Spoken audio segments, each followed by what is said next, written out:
We provide hundreds of millions of dollars of aid to the Egyptian government and the Egyptian people. I want to make sure it's a good investment. I want to understand what we're investing in. Egypt does face a serious threat from terrorism, but the unprecedented human rights abuses and political repression practiced by the government since 2013 is fanning the flames rather than putting them out. A World Bank report in 2014 said it clearly. Economic policies in Egypt are not focused on promoting the emergence of fast-growing, high-productivity private sector companies that would generate jobs. Instead, and I'm quoting here, they have worked to preserve insider privileges, leading to growth in sectors that are not labor-intensive. For a long time, economic policies have been skewed toward protecting the privileges of a few, the cronies of the regime. In the Sisi era, it's even fewer than that. It's really, the economic policies are for the benefit of Sisi's own constituency, the military itself. We're seeing a real change in laws, regulations, etc.,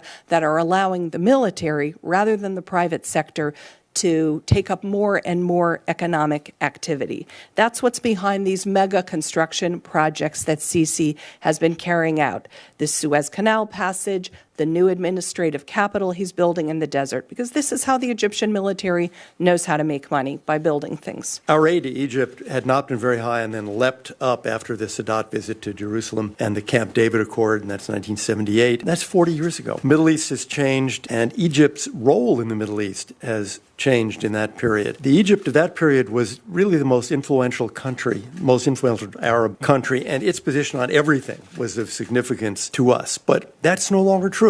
Egypt has no role of significance when it comes to the conflict in Yemen or in Iraq or in Syria, nor really on the Israeli-Palestinian conflict itself. Egypt's weight in the region has really declined. The Egyptian military is actually spending huge amounts of money enhancing their conventional capability. In February 2015, they purchased 24 Dassault Rafale multi-role fighters, a frigate, and missiles from France. And that was a deal worth nearly $6 billion. 2014, they bought 4 naval corvettes from France. That was $1.35 billion. Fall of 2015, 2 Mistral helicopter carriers from France. Large purchases from Russia. How do purchases like an anti-ballistic missile system from Russia and advanced combat jets really combat terrorist groups like ISIS? How do submarines? Yet Egypt just last week received the first of 4 German-made attack submarines. Total cost €1.4 billion.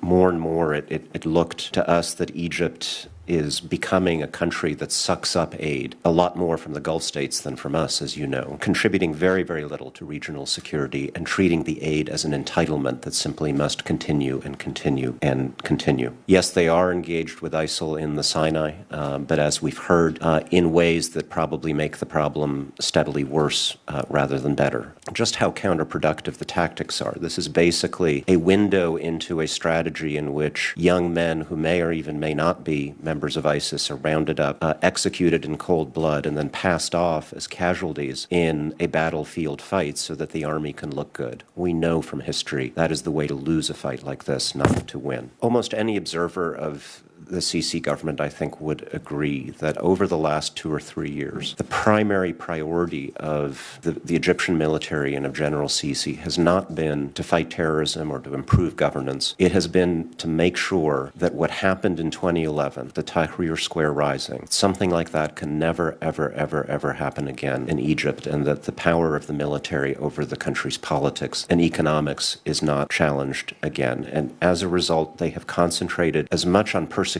their political opponents, peaceful protesters, independent NGOs, the very people in the country who are most likely to despise jihadism, as it has on hunting down terrorists. My job was talking to authoritarian governments around the world, and I have to say the meetings with the government of Egypt were amongst the least productive and most unpleasant. A lot of governments around the world that do things we don't like, but you can have a thoughtful, intelligent conversation where you're talking to somebody who you feel like they've got the best interest of their country in mind, but they have a different vision for how to achieve them. And in the case of Egypt, it's just angry, rude denial of all problems. And how dare you, U.S. government official, raise these things with us, and where's our money? Thank you very much. Goodbye.